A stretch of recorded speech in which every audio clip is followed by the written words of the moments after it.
એ ઉજ્જીતકના અધ્યયનમાં આ ઉજ્જીતક કેવા કામો કરે છે એનું વર્ણન સાંભળીશું તો આપણને અરેરાટી છૂટશે કે હાય હાય, આવા માણસો દુનિયામાં છે કે સત્કર્મો કરવાને બદલે દુષ્કર્મ કરતા રહેતા હોય અને જિંદગી આ દુષ્કર્મોમાં પૂરી કરતાં પહેલાં એમના મોત કેવા થાય છે, આનું મોત પણ આપણે સાંભળીશું એટલે આપણને એકદમ અરેરાટી છૂટશે. તો ગઈકાલે આપણે વાત ક્યાં સુધી કરી હતી?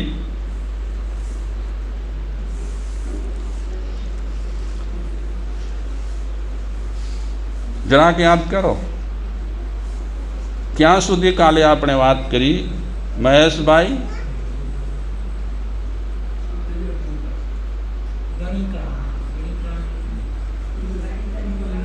એ શાંતિલાલભાઈ કહે છે ને મણિલાલભાઈ જ વાક્ય જોડે છે. કાલે આપણે ક્યાં સુધી વાત છોડી? ગણિકા બળિકાની વાત નથી છોડી.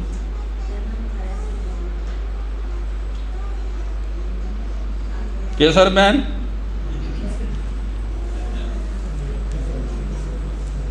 બોલો, ક્યાં સુધી વાત છોડી?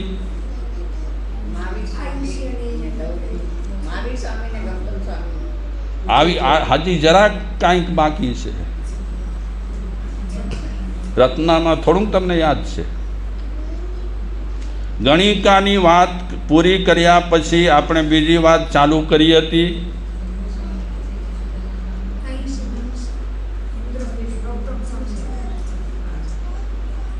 હવે આજે ક્યાં છોડું છું એ તમે ધ્યાનથી સાંભળજો. ગૌતમ સ્વામી મહાવીર ભગવાનની આજ્ઞા લઈ કરી છઠના પારણાને કારણે એ ભિક્ષા માટે નીકળે છે. કયું નામ છે ગામનું?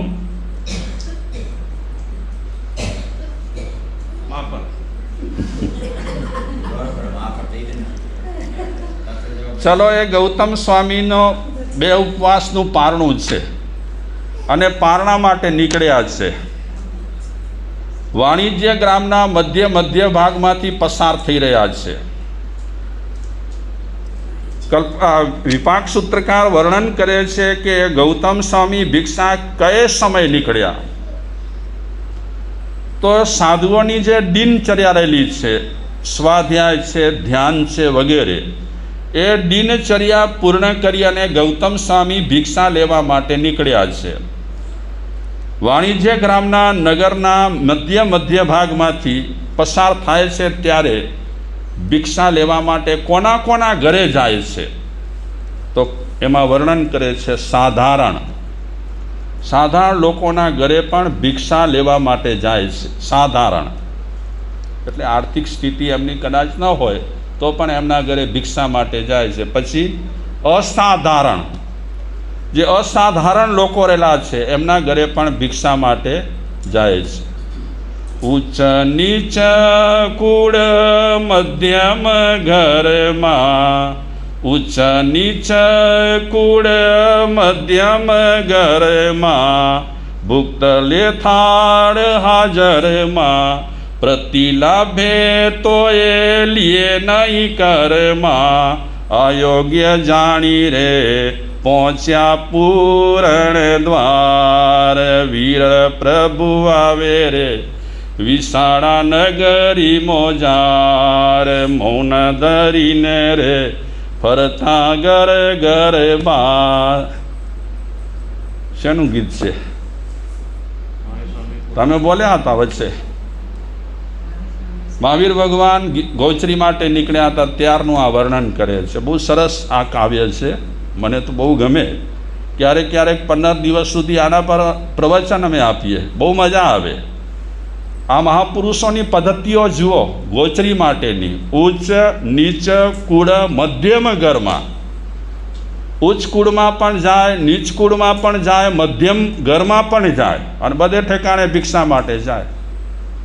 આમ સાધુઓની પણ આ પ્રણાલિકા છે. આ તો હવે અમે નક્કી થઈ ગયું છે કે જૈનના વાણિયાના સાધુ છીએ એટલે હવે વાણિયાના ઘર સિવાય ન જવાય.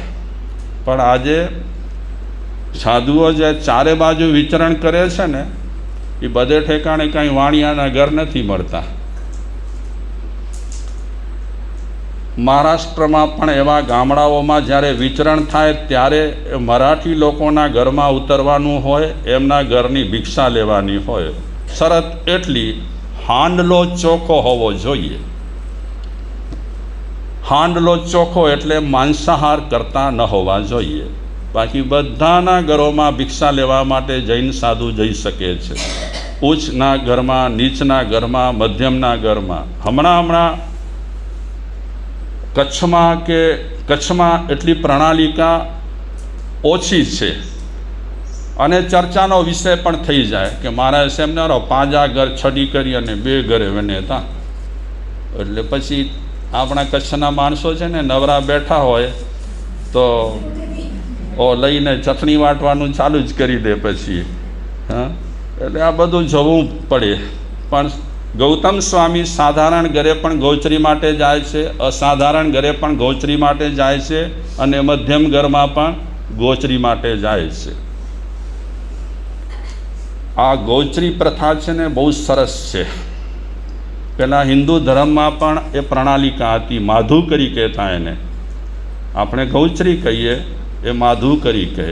મુસલમાનોમાં પણ આ પ્રણાલિકા કરી. મૌલવીઓ કાંતિભાઈ લઈ જાય જોલી, એમાં વાસણ હોય અને પછી એ પણ ગૌચરી માટે જાય.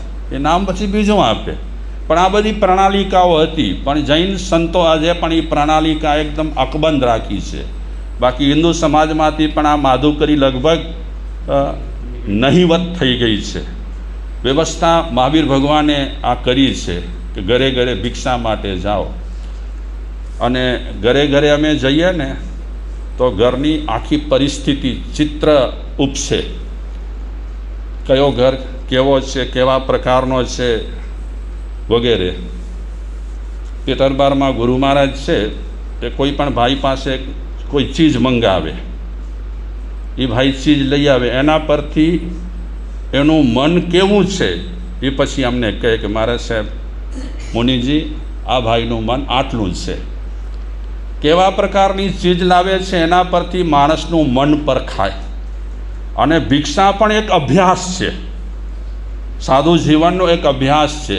તમારા ઘરની શું પરિસ્થિતિ છે, કઈ રીતે તમે જીવી રહ્યા છો, તમારી શું પ્રણાલિકાઓ છે, એની પણ બધી ખબર પડે. તો આ ગૌતમ સ્વામી રાજમાર્ગો પરથી પસાર થાય છે ત્યારે એમણે એક દ્રશ્ય જોયો. સૂત્રમાં તો બહુ વિસ્તારથી વર્ણન કરે છે. તમને વાંધો ન હોય તો હું ઝલક આપું એકાદ કે કઈ રીતે વર્ણન કરે છે. કે રાજમાર્ગ પરથી જ્યારે પસાર થાય છે ત્યારે ગૌતમ સ્વામીએ જોયું કે યુદ્ધની સજાવટ સાથે હાથીઓને જોયા, જેની સજાવટ આખી યુદ્ધની હતી. અને એ હાથીઓ કવચ પહેરેલા હતા, ઝૂલ પહેરેલી હતી. હાથીઓની ઝૂલ હોય એ ઝૂલયુક્ત હતા. અને પેટ પર દ્રઢ બંધન બાંધેલા હતા હાથીઓના. અને એમની જે ઝૂલો હોય એ ઝૂલોની નીચે ઘંટાઓ લટકેલી હતી. ઘંટ જાત જાતના મણિ અને રત્નોથી જડિત ગળાના આભૂષણો પહેરેલા હતા આ હાથીઓ. તેઓ ઉત્તર કંચુક નામના તનુત્રાણ વિશેષ એવું અન્ય કવચાદી સામગ્રીથી યુક્ત રહેલા હતા. આ બધી વિગતો છે. એમાં ધ્વજા, પતાકા, પંચવિધ શિરોભૂષણોથી વિભૂષિત હતા. એ હાથી કેવી રીતે શણગાર્યા હતા. એક હાથી નહીં, ઘણા હાથીઓ હતા. આ બધા હાથીઓ આવી રીતે શણગારેલા હતા. અને તલવાર આડી આયુધ ફેંકી શકાય તેમાં તીર આડી પ્રહરને ધારણ કરનારા મહાવત સવાર થઈ રહ્યા હતા. એ દરેક હાથીઓ પર મહાવત એ પણ સજ્જ થઈને બેઠેલા હતા કે કોઈ કાંઈ પણ શસ્ત્ર ફેંકે તો એમના શરીર પર ક્યાંય પણ ઈજા ન થાય તે રીતે શસ્ત્રો ધારણ કરેલા હતા. આવું જ ગૌતમ સ્વામીએ બીજું દ્રશ્ય જોયું કે જે રીતે હાથીઓ શણગારેલા હતા તે રીતે ઘોડાઓ પણ ઘોડાઓને પણ સજાવ્યા હતા. તો ઘોડાઓના જે ઉપકરણો હોય એમાં એક ઉપકરણ તો પેલો હોય, શું કહેવાય, પેલો નાખે, શું કહેવાય, ઝૂલ. એ આખી સોનાની હતી, એ ઘોડા પર રાખેલી હતી.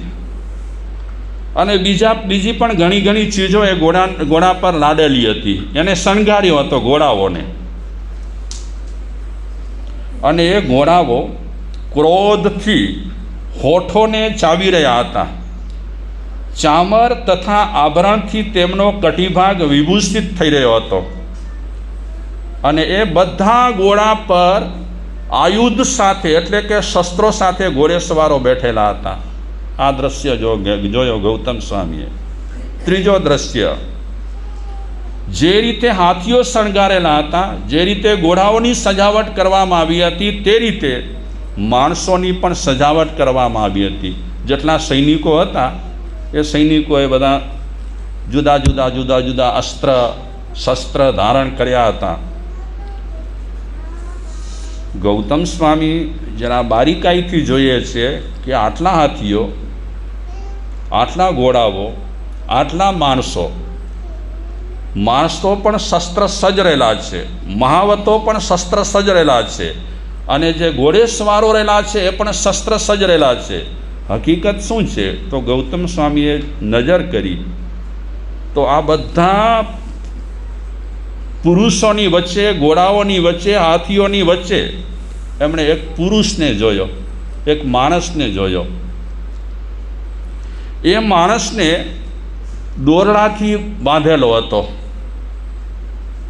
એના કાન કાપી નાખ્યા હતા, એનું નાક કાપી નાખ્યું હતું, અને આખું એનું શરીર ઘીથી લથબથ કરી નાખ્યું હતું. અને એ માણસના શરીર પર બે ભાગમાં કપડાં પહેરાવ્યા હતા. કટી પ્રદેશ ખુલ્લો એટલે કે કમરનો ભાગ ખુલ્લો, ઉપર એક વસ્ત્ર, નીચે એક વસ્ત્ર. એનો મતલબ એ થયો કે જે રંગના વસ્ત્ર એને પહેરાવ્યા છે એ પુરુષ વધ્ય પુરુષ હતો. વધ્ય પુરુષ મતલબ કે એને વધ કરવા માટે લઈ જતા હતા. અને એના શરીરને ગેરું રંગથી રંગેલો હતો.